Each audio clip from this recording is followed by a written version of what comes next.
Welcome everyone to the first All Things Auth Screencast. Super excited to have you here. I'm one of the co-hosts. My name is Connor. I'm the other half of this team. My name is Ray. I cover the UX stuff. And Connor, what will you be covering? And I'll cover the tech stuff. So we're excited to have two equal voices from the user experience with Ray and the tech background from myself. And we hope to dive into authentication and authorization, basically breakdown of a service that we feature each week. And in our first episode tonight, we are focusing on a service called Zapier. So if you are not familiar with Zapier, the service is similar to another service called If This Then That. And essentially what it does is it allows people with no programming to connect their third-party web services and take action when certain events occur and modify data along the way. So an example might be if you get an email, then you can have a tweet go out. Or if you get an email, you might create a invoice and send it to a customer via QuickBooks or something to that effect. So it's a super powerful tool. I actually used it recently and was pretty excited about some of the authentication features I saw and thought it'd be a great first episode. Yeah, no, I agree with you. I'm actually pretty excited about covering Zapier.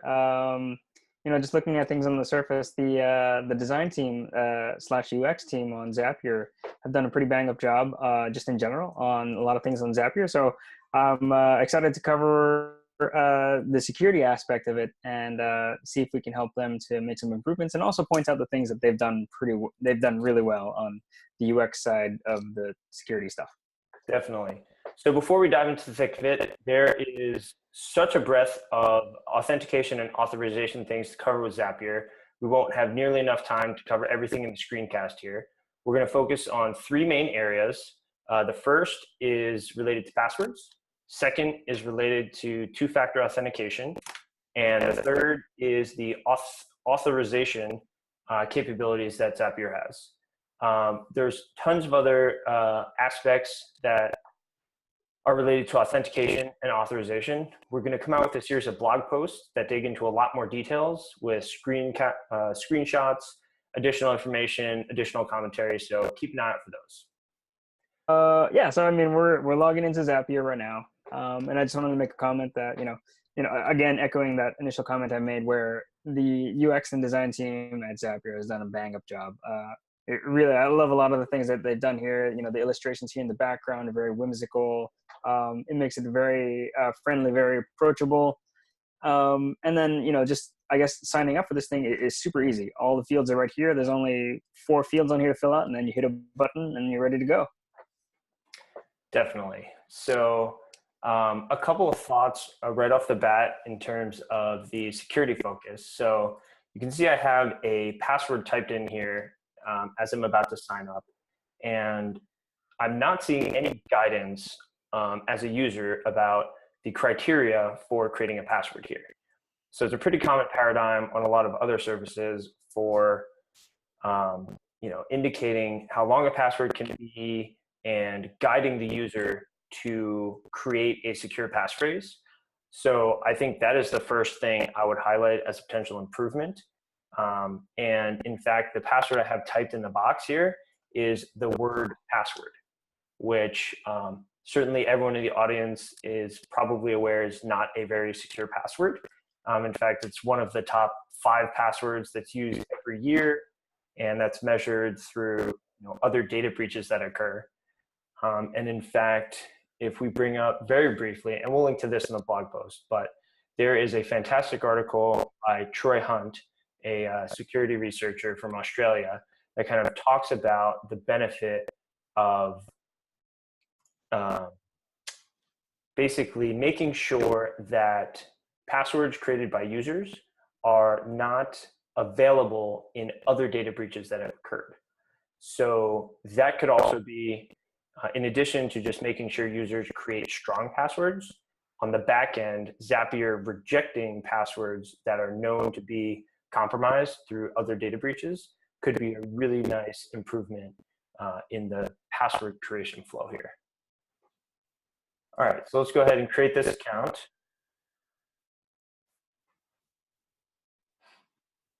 And we are in our brand new account. So right off the bat, Ray, does anything jump out at you for the dashboard that we've landed on here in our new account? Yeah. So when I first took a look at this, I took a look at this from the lens of how can we improve security for the user here. And in that sense, they didn't really present anything here to help me to secure my account. But then if we flip it around and take a look at, what is potentially best for the business, that usually means that we need to have the user who just signed up receive value from this particular service. And to do that, they would have to create zaps. So it's pretty nice here that they've laid out a quick and easy way for users to create those zaps. So they can pick the services that they use. They can scroll down and see pre-made recipes below. Yeah, so some of these things here, and really just get started and get familiar with the service that they're using here. So in the security sense, I wish they would have done a little bit more, but I understand why they didn't do it here. And I have some suggestions about where they could potentially place those things, but I'll comment on that in a bit. What about you, Connor? Any particular thoughts here? Yeah, so the first time I created a Zapier account, there was actually a little notification on this alarm bell indicating that there was something to look at. So I'm not sure why it hasn't showed up this time, but if we go ahead and click on this alarm bell, we do see a menu that is highlighting certain actions that Zapier wants us to complete for the new account that we just created. And this was kind of the most exciting thing to me when I first created my account. And two of the items in this list are related directly to the security of our account. And that is verifying the account email and setting up two-factor authentication. So a quick note on verifying the email. That's a really common paradigm as well. And it's important to make sure the email is correct so that users can receive email related to the service, of course, but also in terms of security, there's a lot of notifications that will be sent to that email. Maybe suspicious activities detected, or if you're logging in from a new area. There's a lot of times that the service will want to get in touch with you and notify you of a security event. So that makes a lot of sense. It's prudent that they're doing that. But I think the thing I'd like to focus on here is the two-factor authentication aspect. Yeah, so I mean, this two-factor authentication, it's nice that they have it here in a notification that you can look into with this little bell right here. Considering that their primary objective when you enter this screen is for you to create zaps, it's nice that it has some screen space. It sucks that it's kind of inside of a bell, but that's one of the few places where you're universally going to be finding notifications. So it kind of makes sense that they have it here. But I wish what they would have done is that instead of just placing it here in this notification, that maybe they would have contextually shown this to you. So again, they want to get you making zaps because they want you to understand the value of using this particular service. But once you've established that value, it would be nice if they present this two-factor authentication to you as an extra layer to help protect the stuff that you've already created and the stuff that you're getting value from. Yeah, definitely. Why don't I go ahead and click on one of these? And we don't have potentially credentials to set up the Zap. We'll see, but it'll kind of give us an idea of what you're talking about. So, right. So it's giving us an overview of the Zap, right? Like how it works, and if we get started with it, I believe it will show us an outline of the steps that are involved. So we can see on the left here, yeah, we're seeing, set up Gmail, then set up Trello, then set up Sheets. And so your point about being contextual is somewhere in this process you think might be a better place to highlight the two-factor. Sure, yeah.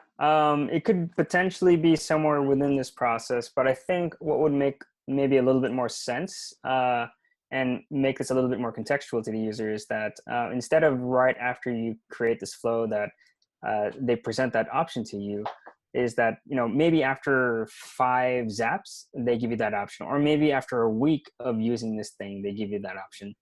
Granted, that's a week where you're a little bit more vulnerable than where you should be, but at least they're presenting this to you in a contextual manner and trying to encourage you to practice, secure behavior more. Got it. That makes sense. So essentially, if you don't have third-party services hooked up, then you don't have a lot of, or any data really flowing through Zapier, and you're in the exploratory phase, figuring out how Zapier works, what value it can provide you.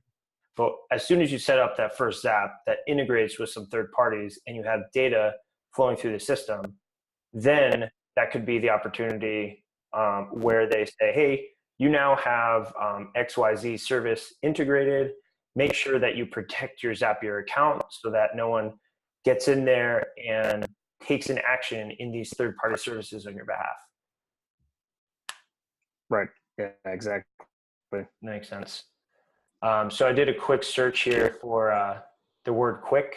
I know that Zapier has an integration with QuickBooks, which is related to sending invoices and all kinds of other financial things. Obviously not my expertise, but one example I can think of is if you integrated with QuickBooks, they could have some kind of notification saying, you're integrated with QuickBooks. Make sure that no one sends an invoice, a rogue invoice if they get into your Zapier account. Set up two-factor authentication to drastically increase the security of your Zapier account to avoid any potential issues down the line. They kind of contextualize it for the user so they're like, oh yeah, I understand QuickBooks and I definitely don't want that to happen. Maybe I should look at this two-factor thing. Yeah, and I particularly love this idea because it's contextual, but it's also contextual in the sense that the service that you've decided to create a Zap within is actually very sensitive itself. QuickBooks, typically contains some sort of financial data, and you don't want anything to really happen with that financial data. So if you're creating a Zap for something that sensitive, it would be very, very nice to have this. Oh, well, we've noticed you're doing something that's potentially requires much more security than what you currently have set up. Why don't you do this thing? Yeah, so similar, maybe like how they have the premium category on their back end, maybe they could classify them in terms of security level, things that are related to financial is in a higher level, and they could even possibly require two-factor depending what integrations you have turned on, that's an interesting idea I hadn't thought about before. But financial stuff, everyone kind of universally gets it and agrees that that's really sensitive compared to other things that still are sensitive but are a little harder to wrap your head around at face value. So yeah, it definitely depends on their user base, and definitely it should be something that should be tested. Again, they want people to create Zaps, but maybe not everyone wants to necessarily secure their stuff. And ultimately, at the end of the day, it's dependent on those particular users. But, even with that said, even if you do create those barriers, there's still ways where you can, potentially nudge these users to make better decisions through thoughtful development and thoughtful, user experience as well. Yeah, for sure. All right, so why don't we get into taking a quick look at the two-factor authentication flow. So let's go ahead and click this Learn More link here. So I like that they had a button, takes you right here, and it makes it super obvious that it's not turned on, and click this button to get started after reading a pretty decent explanation of what two-factor authentication is and why you might want to enable it. All right, so why don't we go ahead and turn it on. Alrighty. So this is actually pretty nice right here. They have, very straightforward information about how to get your two-factor authentication set up. And they actually use this thing called a TOTP. Is that correct, Connor? Yeah, TOTP, absolutely, Ray. So TOTP. Yeah. TOTP stands for time-based one-time passwords, right? And I know that you are coming at things from the user experience background, but you have a lot of work. You've worked for a long time in security. Do you know what TOTP is and kind of how it works? So I understand it at a very high level, but I think it might be nice for you to explain a little bit to people, why TOTP is important and why it's potentially better than, the current standard, which is the SMS option. Yeah, good point. So SMS is, so two-factor authentication, actually, why don't we just kind of take a step back and just explain that for people who might not even be aware what we're talking about here. So two-factor authentication is the concept that you want multiple categories of information required to log into a service. So the most common example when people will say two-factor authentication is they're talking about something from a knowledge category, something which is historically your username and password, and something from a possession category, something you have, which historically has been your smartphone or potentially an older phone, a non-smartphone. And then SMS has been a very common way to kind of implement the possession category in the past. So the idea would be, as you log in, you put in your username, password, get to a second screen where it requests that you enter a code, and Zapier would send a text to your phone that has, a 6-digit number in it. You put it in the box, click submit, and then you're successfully logged into the service. So like you pointed out, SMS has, it's not as secure as TOTP, the method that Zapier has implemented here. And basically it boils down to SMS having a lot of vulnerabilities as a delivery channel. And some of those are, pretty publicized and, in the blogs and things like that. For example, there are cases where someone's walked into AT&T store, said, "Hey, I'm Mr. Smith. I got a new phone." And they convinced the sales rep at the store to add their phone to Mr. Smith's account when, they're not Mr. Smith. Now they're able to receive all the text messages and they can get the two-factor code. So social engineering is a really straightforward problem. But then there are also some technical vulnerabilities where the text messages can be rerouted without the user's knowledge to someone else's phone. So there's some vulnerabilities called in S7, which is some underlying infrastructure for how text messages are sent. And all of these things are compounding to basically make SMS not the greatest option moving forward for two-factor. So TOTP, like we're seeing here with this QR code, is a significantly more secure method. And the reason is that the app I have installed on my phone right now, what I can do is I hold it up to the screen and it scans this QR code. And what that has done is shared a secret directly onto my phone that didn't have to go through the phone company like it would for a text message. And now, the next time I go to log in, I can open an app on my phone, and without cell phone connection or data connection, I can get a 6-digit code that's generated on my phone in order to satisfy the two-factor authentication requirement during the login phase. So there's a much smaller attack surface for TOTP compared to SMS, which makes it a pretty nice option. And the fact that Zapier is only offering TOTP and they're not offering SMS, from a security standpoint, I think is just fantastic. They are removing the need for the user to make a decision between two methods, and they've chosen the more secure method, which I just think is awesome. Yeah, no, it definitely is great. I guess there is a trade-off though, and the trade-off is in a bit of usability. So with the SMS option, that one is sort of a very understood paradigm. Everybody uses it. They use it for their banks. They just use it everywhere. And when people encounter it, it's sort of autopilot for all of those folks to just receive that message and type in the password or the 6-digit code, and then move on forward. They don't have to install anything. They really just have to have their phone. That's it. Yep. With TOTP, the big hurdle here are a couple of steps. So one, they have to go and pick from a plethora of authentication apps. And there's a bunch of them out there. There's Google has one, Microsoft has one. Yeah, Authy has one. Yeah, you can go down to the store and find a bunch of them. So there's that one, picking the right one, or at least just picking one.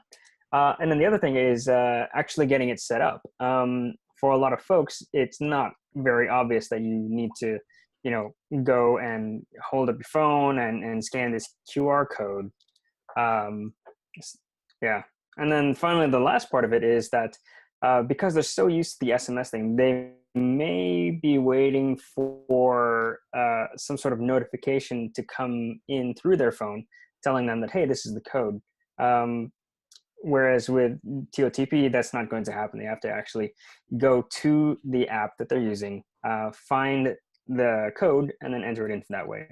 So there's a couple of sort of cognitive barriers there that, well, potential cognitive barriers there for a lot of users. And so while it is definitely much more secure, there is a bit of a trade-off. And I suspect that that's potentially the reason why Zapier has not made this two-factor authentication much higher in visual priority when onboarding users into their service.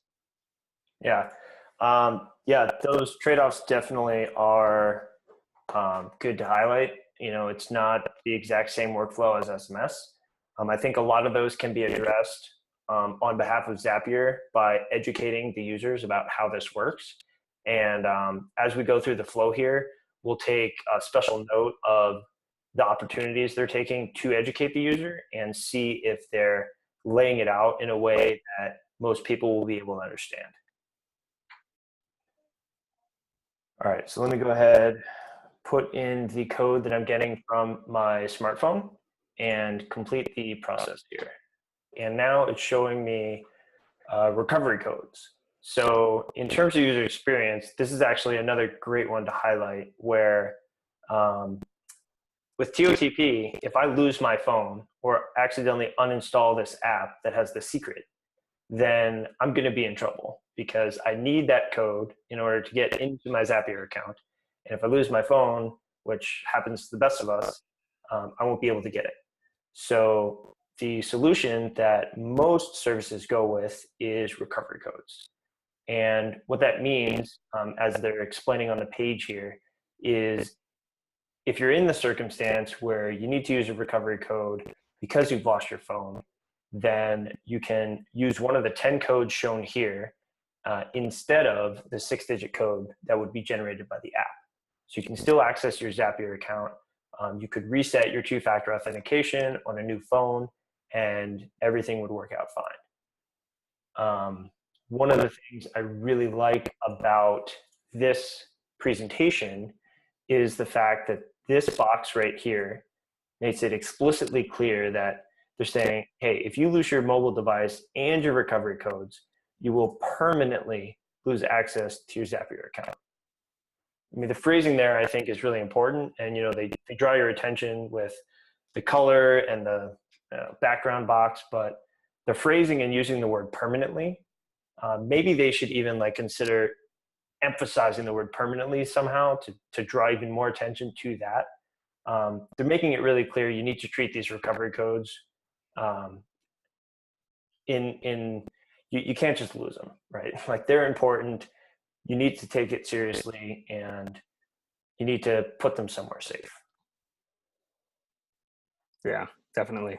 So this sort of a paradigm here is actually pretty standard throughout the industry. You just have these codes and you just have to copy them and you just have to keep them somewhere safe. I think in the overall picture, for me, I have kind of a problem with this particular paradigm here because it requires users to do all of those things. And not everybody is diligent enough to do all those things. Yeah, so there's a lot of onus placed on the user to save these things somewhere. So they need to figure out how they're going to do it, whether they're going to print it out and save it, whether they're going to copy it and put it onto some sort of a cloud drive, or whether they're gonna, I don't know, do whatever it is, maybe put it in a notebook, write it all down. The thing is that it puts the onus on them to save this thing. And, having people do those things, it's not always reliable for them to do that. So in user experience, like, I wish there was a better way that we could do this that didn't require users to always remember to store these codes somewhere, especially if they start to use a bunch of different services. Now you have not only these codes here that you have to remember, but also, codes for your email, codes for your bank, codes for everything else that you sign up for. Yep. Just imagine having to manage all of those things. It would just, after a certain point, it becomes a bit unwieldy.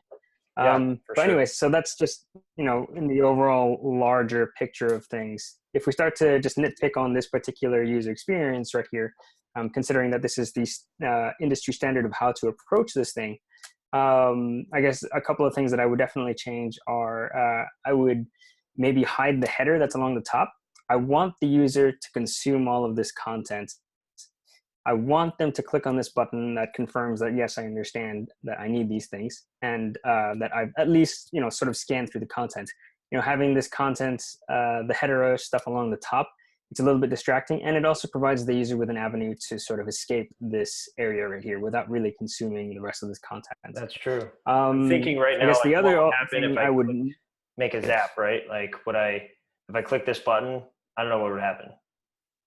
Yeah, you would probably be taken away from here, and you might not know how to get back. It depends on how technically capable you are, or savvy you are with sort of exploring the interface.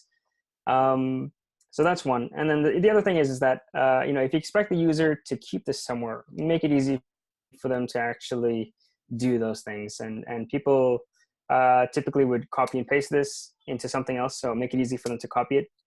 People would print this out, potentially, so make it easy for them to print it.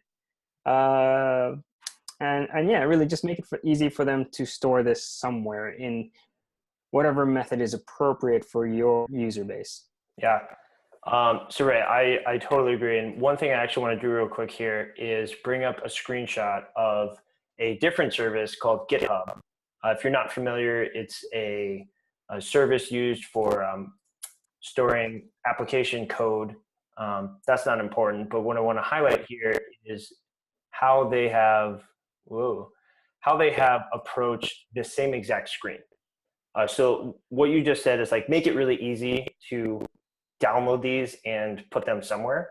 So GitHub's approach here is they give you the option to download it as a file, to copy it, or print it directly. So they're giving you options right here instead of just copy paste off the screen.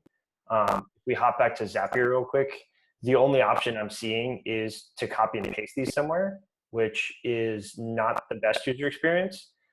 If they gave them the option to download it as a PDF, they could say, hey, these are Zapier codes. You downloaded them on such and such a date. The user account they go with is XYZ, and give you some kind of reminder about what the codes are for. And if you're going through your hard drive, you come across it, you'd be like, oh, right, I remember what these are for.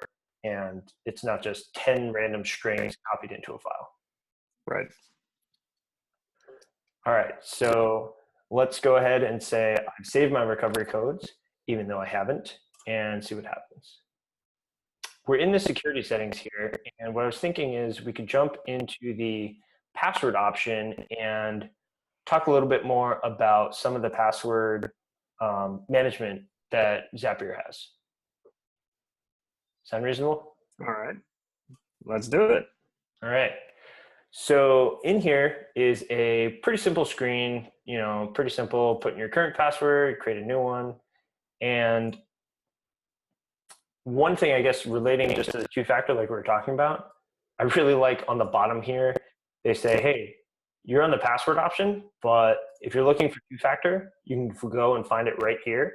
So they took the password and two-factor are both authentication.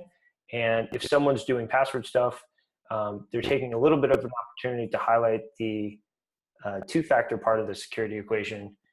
In fact, I could even see them highlighting this quite a bit more and maybe doing some kind of contextual thing here, which would be nice. So I'm putting in the password we have, which again is the word password. And I'm going to try to make my password the letter A. So that doesn't work, and we get this error drop down here. And that was pretty quick, but what it said was it needs to be between 6 and 512 characters, and it needs to include an alpha. What does it say? An alpha character. Yeah. Yeah. At least one alpha. A little fast on, yeah, at least one alpha character. Yeah. So, and that's actually pretty nice that they provide that sort of an element there. And I wonder if they do that on the homepage as well. I didn't actually try this, but it would be interesting if they did provide this on that on the homepage. Although I wish that instructions was not something that was ephemeral, that it was something that was on the screen that can help guide you as to maybe what a better password could be or should be. Definitely. That one was a little bit too fast. You may have missed it. And then from here, it's just, you're just kind of like, well, maybe I'll just default back to my regular 1, 2, 3, 4, 5, 6, and that'll be good to go. But, you really, really should not. Yeah, definitely. The other thing I want to highlight here, which is, we talked about security meter for helping them pick passwords and rejecting previously breached passwords, all that stuff. That obviously apply here as well. One of the things that I really do like is that they allow you to put in a password up to 512 characters. So it's unfortunately really common for services to limit the length of your password. And so just quickly bringing it full circle, the reason we're highlighting the 512 character limit here is a good thing, is it allows longer passwords, which would be harder to brute force. That's great. And why we were also highlighting that it would be great for Zapier to reject passwords that are known to be included in other breaches is for that exact reason of password reuse. If someone comes along and tries to get into a Zapier account with a password that's already been compromised, that's where you get into really tricky situations. I think the last topic we wanted to talk about is the authorization. The authentication is the who are you question. We've talked about the password component and the two-factor component. And then authorization is the we know who you are, what are you allowed to do question. And Zapier does have a solution for that, which is their team plan. And so, as they say here, you can share Zaps, which is permission structure that squarely falls under authorization, and we can learn more about it. So if we click on it, we can try to create our team, and this is where we get to the talking point. Unfortunately, we can't dive into showing the authorization components that Zapier has in place because it's only available on a paid plan. So they say, my colleagues and I share a Zapier account. How can we enable two-factor? And the answer here is basically you can't, right? So the whole point of two-factor is something which is a password, which you can share with a teammate, and something you physically have, like your phone. And I can't share my phone with you, Ray, that easily, right? And so enabling two-factor becomes really problematic when you're sharing a single account. And I really like that they address this question in their help documentation, but I think there's a middle ground. So basically I'm thinking, I'm looking at a lot of the features that are available on the team account. You can do unlimited zaps. You can pay per task, not per member. Let's see, one invoice. A lot of these things might not be relevant to the smaller teams of like 2 or 3 people, where they might not be using a lot of the more advanced features. that are available on this team plan.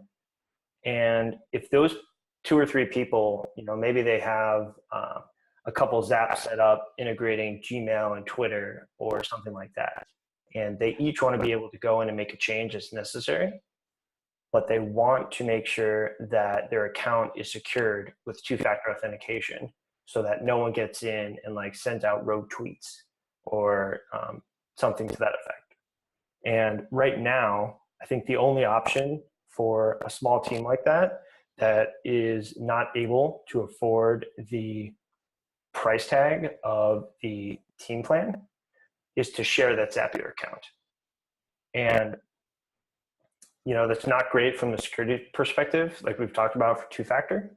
So it would be interesting if Zapier came out with a like bare bones, no additional functionality in terms of Zap's team account that allowed for each user to have 2-factor enabled with their own sign-in, and then to say, hey, if you want like unlimited Zaps, you can upgrade to our team account that gives you this additional value from the core product as opposed to value from 2-factor authentication. Right. Okay. Yeah, I think that makes sense now. Definitely adding that extra tier will accommodate those smaller teams who might not be able to afford the significant increase in price as opposed to the single user. I'm curious as to what their user base is, if they have like sort of a big gulf between individual users and then team users, if teams typically end up being so large that it justifies the cost. Yeah, I mean, that's a good point too. Something that Zapier would definitely know themselves. Yeah. If we're looking at it purely from security, yeah. No, yeah, I think if we're looking at it having a great point, purely right? from security, then I completely agree. Zapier came out with 2-factor authentication support in April of 2017. And so we're, just under a year here, and these security features don't get implemented overnight. So the fact that they've done overall a pretty great job with their TOTP 2-factor implementation, they may have all kinds of other things coming down the pipe. And the fact that they have this strong implementation of 2-factor for individual accounts and team accounts, and then there's that one gap in the middle where there's like the shared individual account, they're covering a lot of bases. And obviously that's significantly better than not offering 2-factor. So definitely, yeah. Alrighty, well, I think with that, doing a quick time check, we might need to call it a wrap here. Yeah, I think so. I think the only 2 things I'm really going to cover are just like, the biggest takeaways for improvements, for this team that's generally doing very good UX is that, contextual 2FA wherever they can, and definitely helping users to create better passwords, whether they do that at the very beginning or contextual somewhere, or even within the password page where, you, instead of making that sort of warning ephemeral, that you provide guidance right away within the context of typing in that particular password. Yeah. So definitely. Those are my takeaways from this. Yeah. Yeah, I think those are great takeaways. Connor, what are your thoughts on your end? Yeah, I definitely echo those. I think the security tab here with 2-factor, there could be some kind of contextual thing here based on which integrations they have enabled. I think that would be a really great personal call to action for each user. I think overall, Zapier has done a pretty great job here. Like I said, just kind of jumped out at me as a great 2-factor authentication call to action. And there's room for improvement, certainly, but compared to a lot of other people out there who have implemented 2-factor and not been as straightforward, I think this is a really clean, pretty straightforward implementation. So overall, pretty great, and excited to dive into a lot more details and a lot more information we couldn't nearly cover in today's screencast in a series of blog posts we're coming out with. So do keep an eye out for that. Awesome. Great. Well, yeah, thanks very much for watching the show. We hope you join us again for the next episode. Cool though. All right, Ray. Take care, man.